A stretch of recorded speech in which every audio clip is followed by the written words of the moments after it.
So I'm Keith Hall. I work for RENOVO Solutions. I've been doing HTM for the better part of 26 years of my life. It's like my first grown-up job. First 21 years of that was in the Army. The last five and a half years of that has been working with RENOVO, where I was an account director at University of Utah. And then I transitioned into my current role, which is Director of Service for Imaging for the Western United States. So that's a little bit about me. Let's talk about the slides that we're going to go over today. This overview tells you that we're going to talk about the introduction, the scope, the different modalities that are included in imaging. We'll talk about where we're going to focus that. It'll be diagnostic imaging. We're going to talk about x-rays, how they get generated. Once we generate x-rays, how do we make that into a useful image? We'll talk about some of the common terminology that can help you when you're speaking with radiology folks, and then we'll wrap it up with a summary and have hopefully some time left over for questions and answers or discussion. So this top line introduction says x-rays are important. Taking pictures of inside of the body without having to use a scalpel to cut you open, that's a big deal, and it's been a big deal for a long time, but it's not without its risks, okay? We're going to talk about the things I just said we're going to talk about, but we're not going too deep. This is the intent for this is familiarity, like an overview. It's really hard to pack everything you ever wanted to know about imaging into a 50-minute session on 40 slides. So our goal here is to make sure that the folks in this room get some of the essential, the laser's really close to the next button, get some essential knowledge to help better support radiology operations and obviously better patient outcomes. That's what we all want. So these are some of the modalities. When somebody says diagnostic imaging, they could be talking about X-ray, which is ionizing radiation. They could be talking about MRI, which doesn't use any ionizing radiation. It uses magnets and radio frequency. They could be talking about ultrasound, which uses sonar waves, energy waves that bounce back. They could be talking about PET, SPEC. All of that falls under nuke med, and that's when they inject the radioactive material into the patient and they become the source. And we just read where that X-ray or where that radiation is coming from. So those are different modalities. Today's class, we don't have time for everything, so we're just going to talk about ionizing radiation, okay? So ionizing radiation, let's go to this slide. Ionizing radiation falls here on this portion of the electromagnetic spectrum. This chart is designed to explain that radio waves are about as tall as buildings because they're very low frequency, so they have a huge up and down arc. The X-rays and gamma rays have a very, very high frequency, so they don't go up and down very much. They're like the size of atoms or nuclei. That's the reason that X-rays can pass through things much easier. And when they do, they can knock electrons or other portions of your anatomical structure out. They can knock it out. That's what the term ionizing comes from. There's an impact and it damages your cell. That cell can either die, it can recover normally, or it can mutate and become what we know as cancer. So there are inherent risks. That's why we have dosimetry to measure the amount of radiation that we receive. The amount of radiation that a human absorbs is called a dose. So you receive a dose, and there are dose limits to what you can receive in a year and in your lifetime. If you exceed that dose, you may be limited from working in occupational radiology, right? So rad techs, people that service the equipment, they use dosimeters. This dosimeter it's able to detect X-rays, ionizing radiation, and then it gets read. Modern ones look more like some of these down here. It might be a USB drive, and you plug it into your computer to have it read. They are not a protection device, right? They just measure. They don't make the X-rays magically not hurt you or bounce off of you. They just read what you have received as a dose. You don't want to leave this in your car in the dashboard because it's going to absorb the radiation from the sun. and that's going to increase what it reads and believes that your dose was. You definitely don't want to do like I have once, and some of my other folks I work with have done multiple times, and pass it through the X-ray system at the airport when you're traveling. Surprisingly, those X-rays will count against your dose, okay? I know I'm jumping back and forth. I was supposed to move those slides. X-ray generation. So let's get into generating X-ray. X-ray uses kVp, kilovolts peak, so thousands of volts. If we talk about a kV of 140,000 volts, we'll be talking about having 70,000 positive volts, 70,000 volts negative. The difference of potential of the 70s equals 140 difference of potential, okay? We use high frequency these days to generate that high voltage, high frequency IGBT, integrated gate bipolar transistor. It turns on and off really, really fast and really, really accurately, and we can use that to step up voltage really, really quickly, okay? Back in dinosaur days, we used to use high voltage tanks. I'm old enough to have worked on high voltage tanks. We'll get into that in future slides. And then there's an X-ray tube at the heart of all of this. We just talked about IGBTs a little bit. This high voltage tank is larger than it looks in the photo. It's sitting on 2 dollies and it weighs like 600 pounds. It's all steel, and inside of it is coils of very thick copper wire transformers, and it's very heavy and it's full of oil. It would usually sit in the corner of a rad room and live there for 60 years until that rad room got decommissioned. These are the current voltage generators, power modules. They're about the size of a 3-ring binder, or maybe a better example would be this Epson printer stood on its side. That's about the size that that is. And they're very portable. You can lift them, you can plug them in. They're very easy to work with, and you can use them in a lot of applications. That's really enhanced our ability to, for mobile X-ray. So once we've generated these high voltages, we need to transfer the high voltage to where it needs to go. And we use these high voltage cables in order to do it. They're very thick. They're bigger around than your thumb, probably, depending on the size of your thumb. And almost all of it is insulation. So it's got a really durable outer layer. It's got EMF shielding. It's got a rubber insert. Basically, the entire length of this is just this big rubber insulator.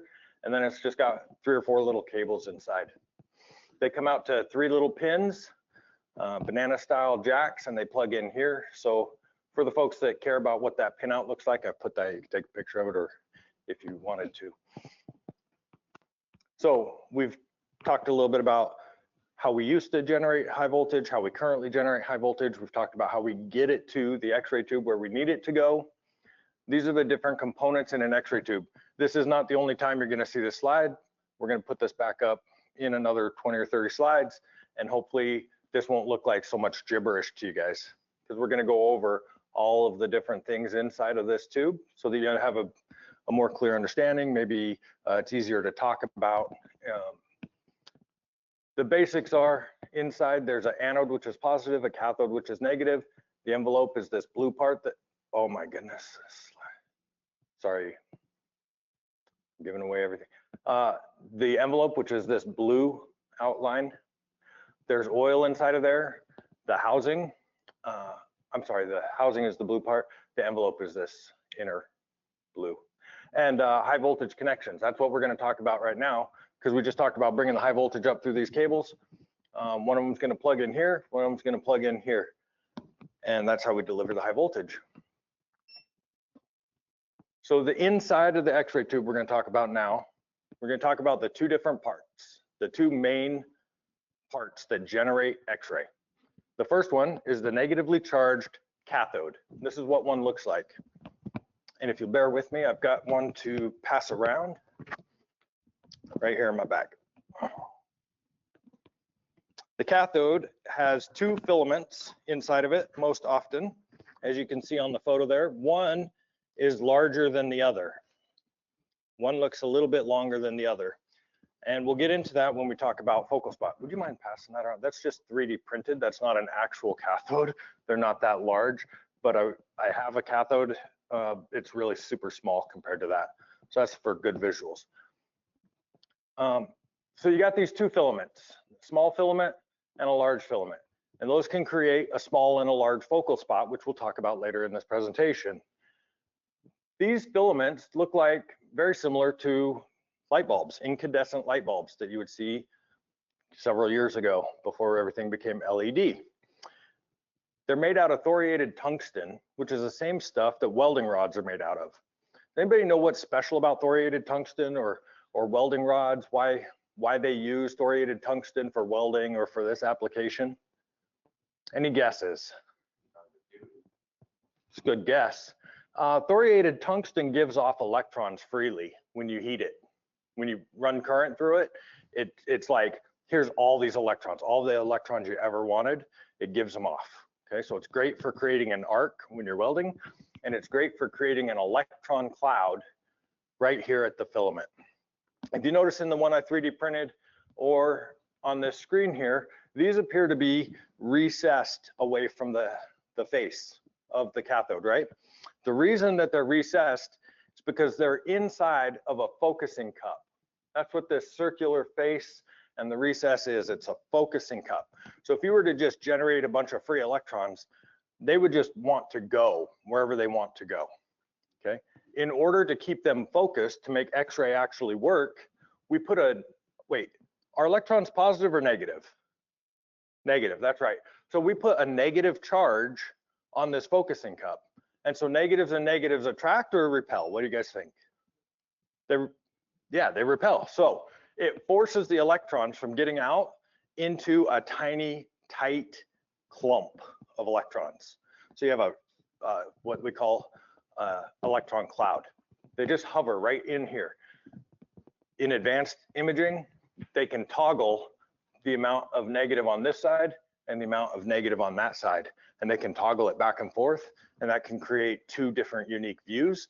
That's specifically useful in CT, but that exceeds kind of the scope of what we're talking about. Just understand, cathode is negative. It's in a focusing cup that has a negative charge and keeps all the electrons packed together. The other side of the equation is the anode. I don't have awesome photos of the anode. These are pretty old. It's the best I could get from the internet. So the anode is positive. In this example over here, it's a fixed or non-rotating anode. You'll oftentimes see that in low kV, low MA applications, like a dental X-ray. Dental X-ray almost always has a fixed anode. Other applications are some of your lightweight, like military portable X-ray machines that they can wheel around on like this scaffolding. Those have a fixed anode. This plate is where the actual X-rays are generated. When the electron cloud is released, it shoots across a little tiny gap super fast and super forcefully. The more kilovolts you have, more thousands of volts you have, the stronger those electrons, faster those electrons travel because they have a higher difference in potential. When they impact the face of the anode, that's where the magic happens and X-ray is generated, X-ray photons. And when they're generated, they go out in 360 degrees by 360 degrees, 360 degrees, right? Everywhere. They go in all directions. In this anode, this is a rotating anode. So it has a stator and it has a rotor. And I've got a 3D printed example for you guys to take a look at. This spins, but also the rotor and stator spins. So it's true to form. I'll pass that one around that direction. And I have an actual anode from an actual X-ray tube. I'm going to pass in the other direction. This bolt is not part of the anode as built. It's something that I added so that you have something to hold it by.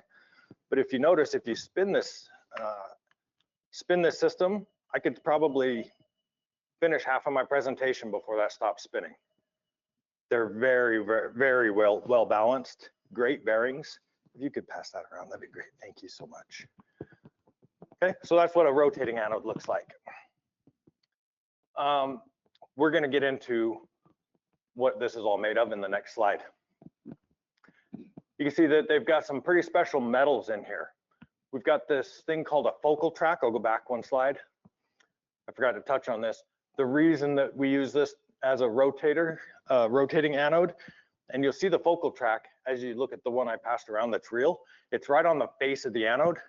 The X-rays hit in the exact same place, but this rotates so that you don't burn a big old pit right into the face by hitting it with the electron cloud over and over and over in the exact same spot, which could damage it. So this rotates just like a belt sander. You don't want to create too much heat on one spot on where you're sanding, so it spins the belt around. Same type of a concept with this. You should be able to see the focal track on the face of that anode. Okay, so where that focal track is, where they designed that to be hit, they make that out of tungsten. Okay, real tough material, very, very high melting point. You got to get to like 6,000 degrees, 6,200 degrees, something like that, before it'll start to melt. Because it can absorb all of that heat, they put molybdenum, and it took me like 6 years to figure out how to say that element. They put molybdenum as the bed and graphite because it's very good with heat dissipation. So you're putting a ton of heat into this tungsten, and it can't just stay there. It's got to get pulled out of there. All right. So now we're going to get into a little bit of the geometry. I know I said a math word, a little bit of the geometry of how this works. If you look at the anode I passed around, you'll notice that the face of it is not flat all the way down. It's at an angle. Okay. The electron cloud is represented by this E right here. And when it's shot across that small gap, it bounces in all directions. The actual focal spot is like this size, but the effective focal spot is this size. Big, big difference, right? Because where it's hitting is this wide area, and they're bouncing in all directions, but the port in the X-ray tube where the X-rays are going to come out is down here. So only the X-rays that bounce in a specific direction, which is through that port, become useful and aid in the construction of a useful image. All the other like 99, 98% of X-rays that get generated inside that tube, they bounce around in there and die. They bounce off the lead, they go nowhere, they don't help. It's very, very inefficient. Okay, so this is referred to as the target angle.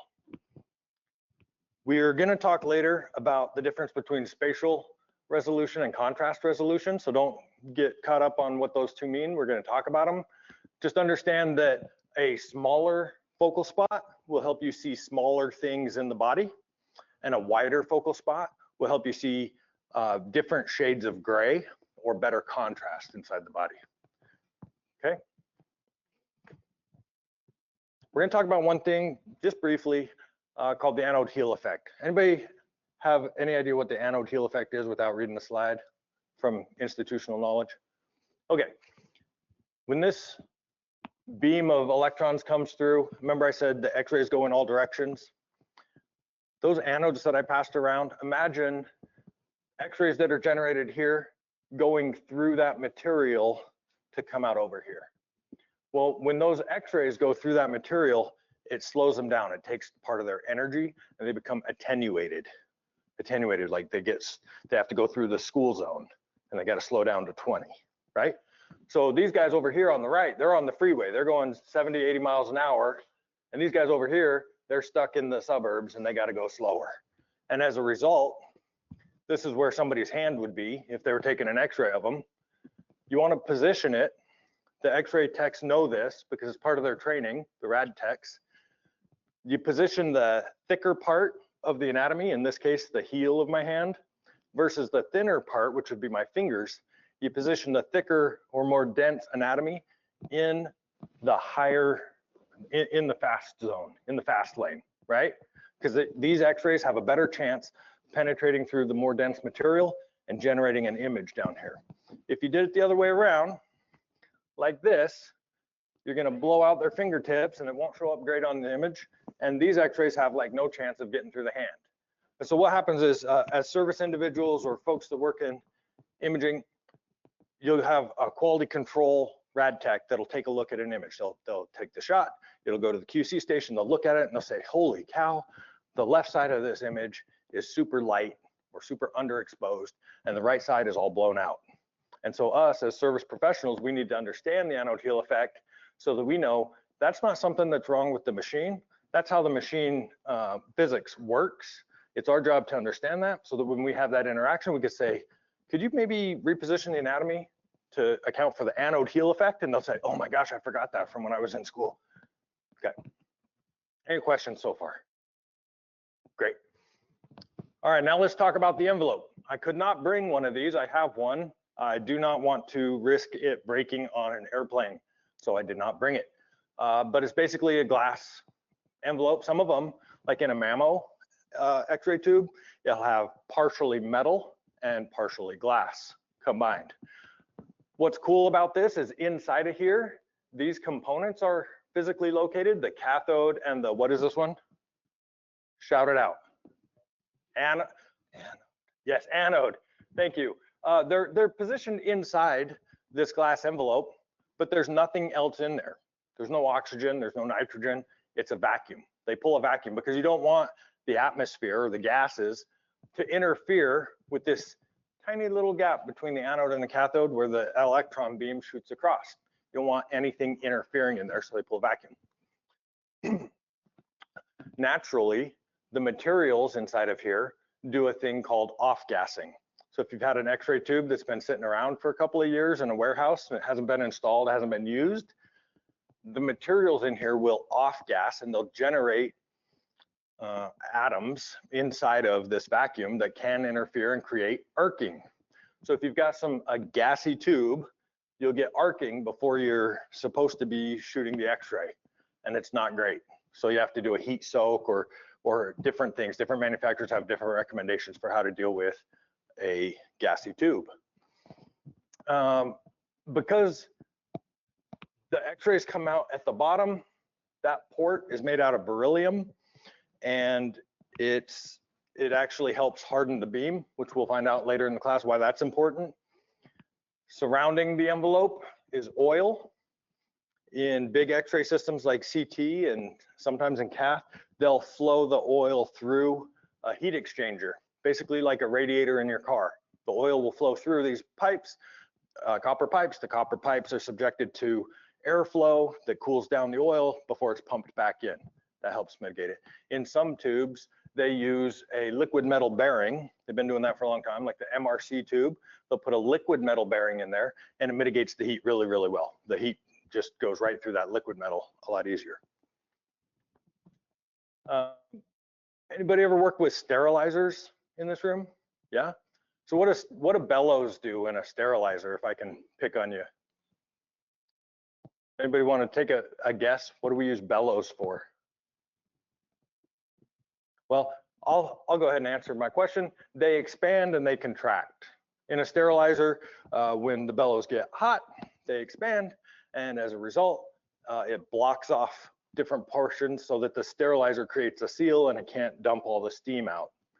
In a x-ray tube, the bellows exist because, and this is their representation right here, because everything that's yellow in this part is oil.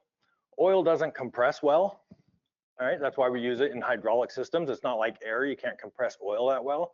So when this tube gets hot and the heat makes that oil want to expand, or when this tube gets shipped from the parts warehouse to the site and it goes in an airplane and the elevation changes drastically, or it moves from California to the mountains of Colorado, whatever, there's pressure changes inside and these bellows compensate for that. So it's a rubber seal like this, it expands and it contracts. If you as a service person have a tube that the hospital says, hey, this tube is leaking oil, that tube is done, because the bellows have almost always, the bellows seal has failed, and that's why oil is coming out. Oil doesn't really come out anywhere else in a tube, so when that happens, you need a new x-ray tube. Okay, so now we're back to this slide. We've talked about a bunch of these things. One of the things we didn't really talk about was the tube housing and the tube casing call it, they're kind of interchangeable. It's made out of lead, and it does a lot of good things. It keeps the X-ray on the inside that we want to keep on the inside, so it doesn't just flow freely throughout the hospital and impact a lot of people. It also keeps the operators and the service people's hands out of this. You don't want anybody reaching in and touching anything. It also contains the oil. The high voltage connections, we talked about these earlier on. With this one here that connects to the cathode, would this be a positive or a negative voltage connection? I can't hear, I'm so deaf. One more time, real loud. Negative. And then, so that one by default would also be positive, right? Perfect. So they have dedicated cables. They're not interchangeable. Okay, they're keyed, so you can't mess it up, but don't mess it up. All right.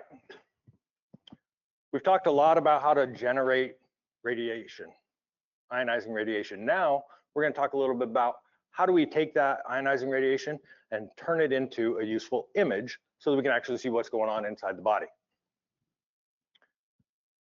An image is a shadow of the anatomy, and we're going to talk about proper technique. So typically when I present this, there's desks that everybody has in front of them. We don't have that. So I just ask you to hold your hand. We've got a lot of points of light in the ceiling. Hold your hand above your lap and look for the shadow. And tell me, how clear is that shadow? About a foot above the shadow, or a foot above your leg. Now bring your hand down slowly towards your leg or paper and tell me what happens to the shadow. Does it get more clear or less clear? More clear, right. So because of that, and this is with multiple points of light, so that'll key into when we talk about scatter radiation in a little bit. Because of that, you want the anatomy, in this case our hand, as close to the image receptor as possible, because we're just casting a shadow of your anatomy, the bones inside your hand, the skin, the muscle. A knowledgeable rad tech is always going to be able to correctly align the anatomy to where it needs to be to get the best results.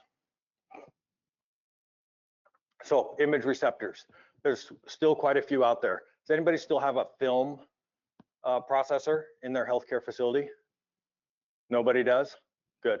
I didn't think there would be many, so we don't even really talk about it. But back in olden times, they used to have to go through a 3-chemical step to develop the X-ray films, and these were actual films that you could bend, and you'd stick them in a light box and you could look at them on the wall. Those days are mostly gone. CR is mostly gone.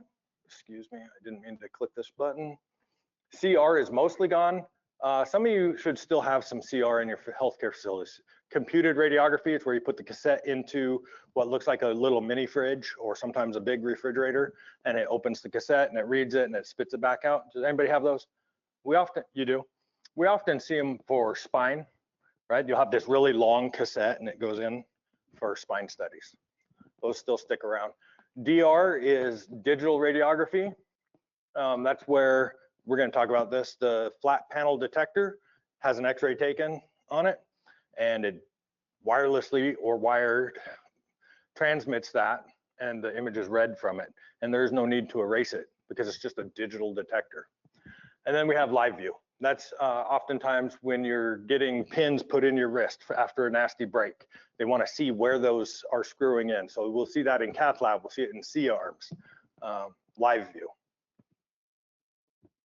So the most common detector today is the flat panel detector. They vary in price. You can find them for real cheap, like $30,000 sometimes, but a brand new mammo detector from a major OEM right now will cost you $150,000. Okay, so they're not cheap, and it's got all of these fancy science words up here. The short version is the X-rays come in and they hit this material that makes it glows visibly, like you can see it glow with your eyes. It's called a scintillator. The light gets read by a pixel array, and then however bright the light is determines the shade of gray that it displays on the screen for the operator. There's lots of fancy stuff that happens behind the scenes, but that's the basics. One of the terms you might hear your rad tech talk about or the radiologist talk about is the technique. Technique does not mean that you're holding your tongue a certain way while you're taking the X-ray, right? The technique is a combination of kilovolts, MA, which we haven't really talked much about, but that's the current, milliamps, and time. Time always measured in seconds, or decimals of seconds, 0.1 seconds. So these radiographic techniques, there's used to be a big chart on the wall in the rad department. And so the rad techs would be able to say, oh, I'm doing an abdomen. I need to go look at this chart. Oh, I need to set my KV to this and my MA to that and my time to that. It has it all mapped out for what is generally going to give the radiologist or the rad tech the best results. Let's talk a little bit about contrast and density. Contrast can talk about two different things in radiology. When you get a CT with contrast, that means they give you an injection from a contrast injector. That contrast is a radio opaque contrast. Sometimes when you go to get a GI study done, you'll drink some barium before you have it done. So it's radio opaque, meaning x-rays won't go through it, and it gives the radiologist a clear view. If you have an ulcer in your stomach, it'll show up really great. And in a CT, if you're bleeding somewhere and they've injected this, they'll be able to see those internal bleeds real easy.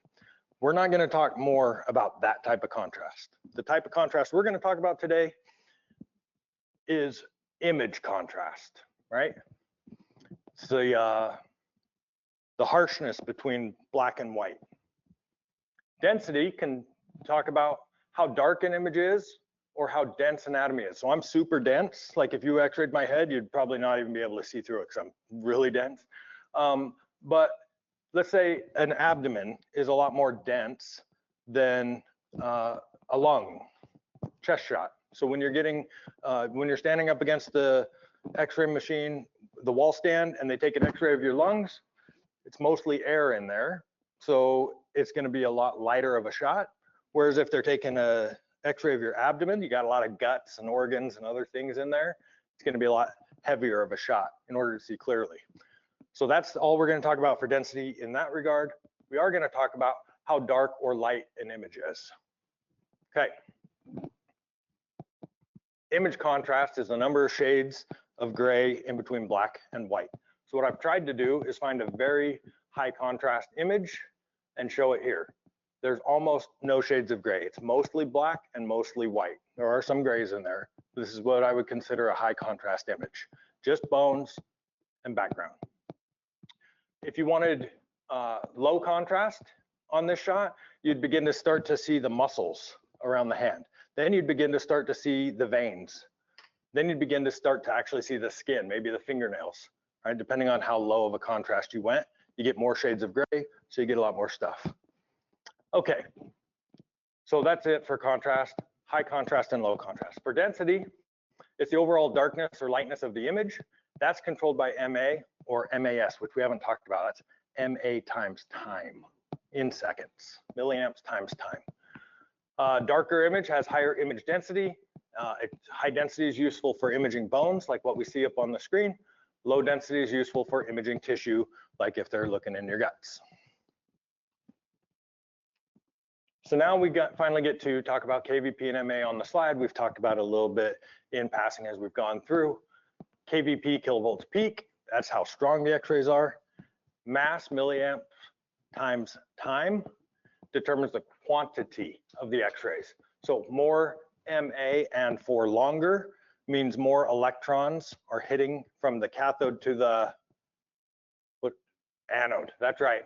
So the more electrons strike that anode, the more x-rays are produced. So you have a higher quantity of x-ray when you have a higher time, like they're hitting it for longer, or more quantity because you've upped the current and burned off more electrons. Does that make sense, everybody? Great. Talk a little bit about resolution. I apologize for just rolling through these, but I've got so much to say and only so many minutes to say it, right? Resolution is the amount of detail that you can see within an image. It's limited to your equipment. If you've got a monitor from 1987 and it has a very low resolution inherently, only a number of pixels on there, not pixel, but CRT, right?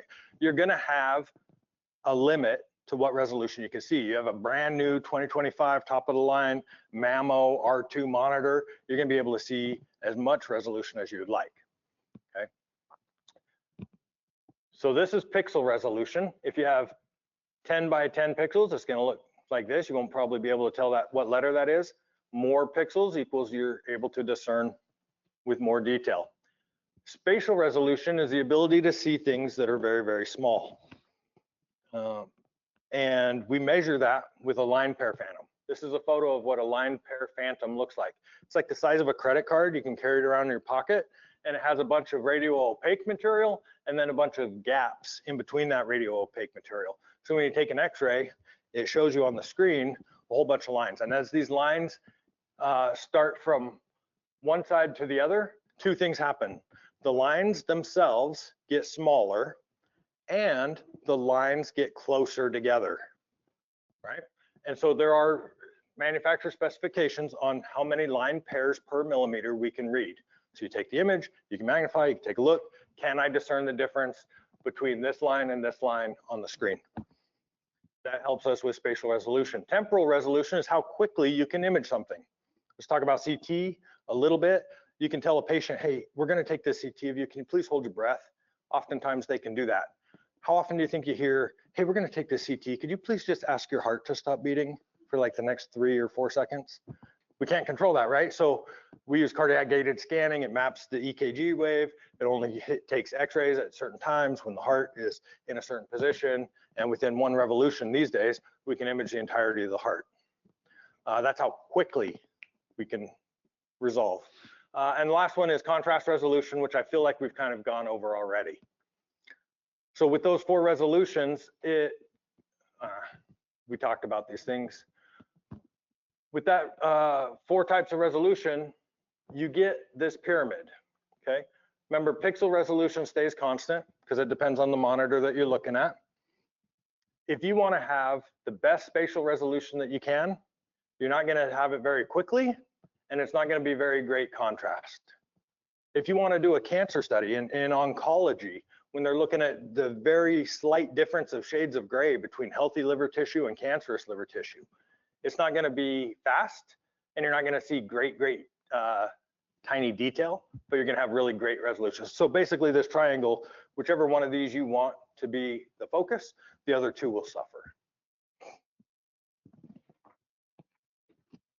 And collimation. So we talked a lot about the X-ray tube itself and the beams that come out of it. Collimation, we don't want scatter radiation. Scatter radiation comes out, it bounces off of things, and it hits the operator of the X-ray machine. It hits the patient in places that it shouldn't. It can come in at a crazy angle and cast a crazy shadow, kind of like how all these different points of light are. When your hand is like this, you got light coming from this way, light coming from that way. It messes up the shadow. It can transpose where the anatomy is on the image plate. So we put a collimator at the bottom. Collimator is just a fancy word for bread box. It's made out of lead. That we have shutters. These shutters that are made also out of lead, they can open forward and back, and they can open left and right like that. Okay, and oftentimes auto collimation will occur on fancier X-ray equipment. So when you plug in a cassette, the machine will say, oh, I know what size of cassette that is, and the shutters have motors that will drive them. They'll go, and it'll automatically collimate to the size of that detector.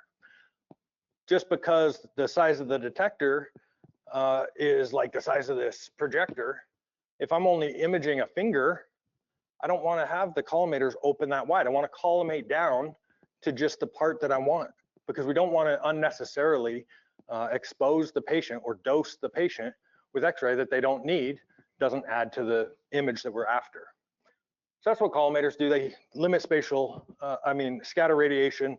They put the X-ray where we want it. The other thing that's important to know as a service professional is inside of this collimator is a light bulb, little light bulb, oftentimes a xenon bulb. Don't ever touch it with your fingertips. The oil on it will make that bulb burn out prematurely. But that light bulb does need to be changed when it goes out. And during testing, you're going to make sure that the light field is a couple of things. It's bright enough, and your health physicist will catch this if you don't. They'll let you know, believe me. You got to make sure it's bright enough, and you got to make sure that the light field accurately represents the radiation field. So Like in the army in Afghanistan, when I didn't have all the fancy tools, I would just put 4 pennies at the corner of the light field, take an x-ray and make sure that I can just see the edges of those 4 pennies. And that tells me that the light field accurately represents where the x-rays are going to be. But there are specialized tools for this. Okay, we talked a little bit about scatter. In most applications, you will have a grid to eliminate the effects of scatter radiation. Scatter radiation is something you can't eliminate entirely, but you can mitigate the effects of it. Inside of this little thin grid that's it's the same size often as the detector, there's a whole bunch of strips, lead strips. And they don't run straight up and down. They do in the middle, but they're set at a specific angle and they get gradually more angled towards the edges. They're set to a specific source to image distance. That's how far away the source is from the image that you're creating. And what that does is it only allows the x-rays that are going in the correct direction to pass through. Ones that are coming from left field over here to mess up your image, they're gonna smack into this lead strip. They're never gonna hit the plate, save the day, okay? Filtration is something that we add. These filters just basically harden the x-ray beam. A hard x-ray beam is oftentimes a really good x-ray beam. We want the x-rays to fully penetrate through the patient and add to a useful image. If the x-rays hit this copper and they weren't strong enough to get through it, they'll get filtered. That way they don't get absorbed by the patient, right? So all the weak x-rays, they get hung up here. All the strong enough x-rays, they pass through. It's a way to help dose, to help reduce dose and harden the beam.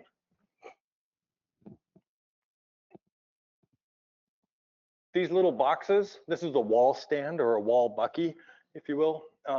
You would stand with your back against this or your chest against this in a rad room. These little boxes represent ion chambers behind it that are called automatic exposure control or ion chambers. What it does is it's considered an analogy would be it's a mason jar, and you pour water in it until it's full. And once it's full, the water stops pouring. Same thing works this way. X-rays flow into these ion chambers until they become full. And when they become full, X-rays stop shooting. That way, you could hold a piece of paper up to this and take any kind of shot. And as soon as it passes through the paper, which is almost no attenuation, it'll turn off the X-ray right away. Or you could put a 700-pound human, their abdomen right in front of that, and it'll just shoot x-rays until they get full, and then you'll get the same, the theory is you'll get the same value of a shot regardless. It's like an automatic on-off switch, okay? So we're getting to the part where we're gonna talk about common terminology. I'm just gonna kind of blow through these a little bit because we're getting up on time where I wanna open it up to question and answers. We're 47 minutes past, and I like to reserve 10 minutes at the end.